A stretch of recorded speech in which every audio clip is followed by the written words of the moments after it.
नमस्कार।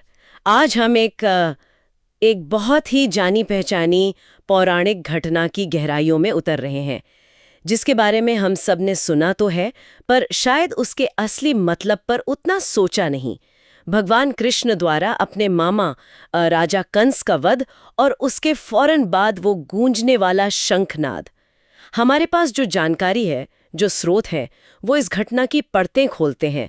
मतलब कहानी से आगे बढ़कर इसके प्रतीकवाद, इसके गहरे संदेशों को दिखाते हैं। तो आइए इस पर बात करते हैं। हमारा इरादा सिर्फ कहानी दोहराना नहीं है, बल्कि ये समझना है कि ये घटना कृष्ण के जीवन के लिए, उनके अवतार के लक्ष्य के लिए और हाँ, उस समय के समाज के लिए क्या मायने रखती थी।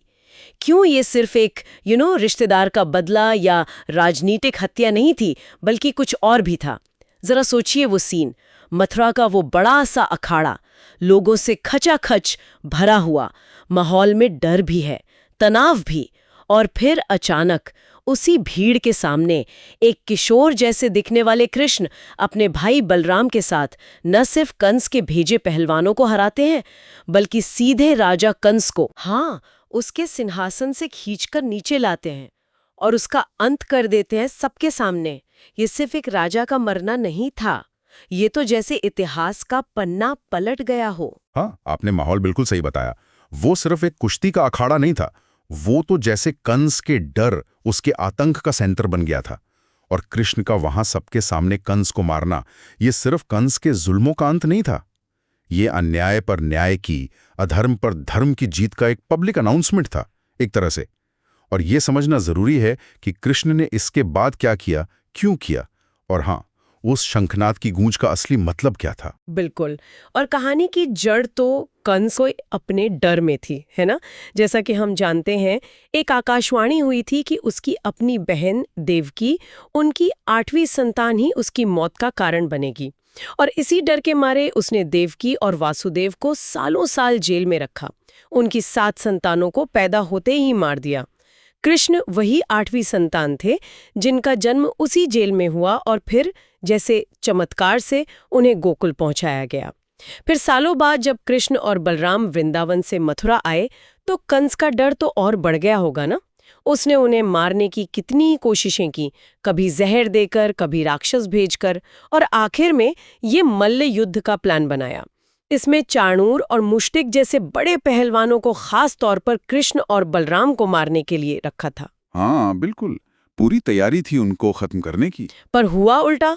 कृष्ण ने ना सिर्फ उन पहलवानों को हराया, बल्कि सीधे कंस पर छलांग लगाई, उसे बालों से पकड़कर सिंहासन से नीचे खींचा और भरी सभा में सबके देखते देखते उसका वध कर दिया। यहीं पर रुककर ये सोचना बहुत जरूरी है कि ये काम खुलेआम सबके सामने क्यों किया गया।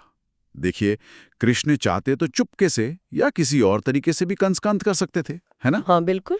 लेकिन उन्होंने ऐसा नहीं किया। इसे सबके सामने करना, ये अपने आप में एक बहुत शक्तिशाली संदेश था। ये सिर्फ दुश्मन को खत्म करना नहीं था, ये लोगों के मन में जो डर बैठा था ना, उसे खत्म करना था। अच्छा, ये ऐलान था कि अब वो दौर गया जब छिपकर वार होते थे, अंधेरे में राज चलता था। ये तो न्याय की स्थापना का एक खुला प्रदर्शन था, ताकि लोग अपनी आंखों से देखें कि डर का, आतंक का राज अब खत्म हो गया है। हाँ, ये बात सोचने वाली है। जनता पर क्या असर पड़ा होगा इसका। सालों से जो राजा उनके लिए खौफ का दूसरा नाम था, उसे यूं सबके सामने मरते देखना, ये उनके लिए मतलब यकीन करना मुश्किल रहा होगा। बिल्कुल, ये सिर्फ एक राजनीतिक बदलाव नहीं था, ये एक मनोवैज्ञानिक बदलाव भी था। जहां पहले डर के मारे लोग शायद नजरें झुकाकर चलते थे, वहां एक उम्मीद जगी होगी। कृष्ण ने सिर्फ कंस के शरीर का अंत नहीं किया था, उन्होंने कंस के बनाए डर के साम्राज्य का अंत किया था। और इस नाटकीय अंत के फौरन बाद कृष्ण ने क्या किया? जैसा कि हम जानते हैं, उनका पहला काम था अपने माता पिता देवकी और वासुदेव को उस जेल से आजाद कराना जहां उन्होंने इतने साल गुजारे थे। ये एक बेटे का फर्ज तो था ही, पर शायद ये कुछ और भी दिखाता है। हाँ, निश्चित रूप से ये दिखाता है कि कृष्ण के लिए व्यक्तिगत रिश्ते, कर्तव्य कितने जरूरी थे। लेकिन इसके साथ ही ये उस अन्याय का जवाब भी था जो कंस ने अपने ही परिवार के साथ किया था। माता पिता को आजाद कराना सिर्फ एक पारिवारिक मिलन नहीं था, ये कंस के गलत कामों को पलटने की शुरुआत थी। ये दिखाता है कि न्याय की शुरुआत अपने घर से होती है, अपनों से होती है। और फिर आती है वो बात जो शायद सबसे ज्यादा हैरान करती है और कृष्ण के चरित्र को और साफ करती है। कंस मर गया, मथुरा का सिंहासन खाली था, कृष्ण विजेता थे, लोगों की नजरों में हीरो थे, वो आसानी से खुद राजा बन सकते थे, पर उन्होंने ऐसा नहीं किया।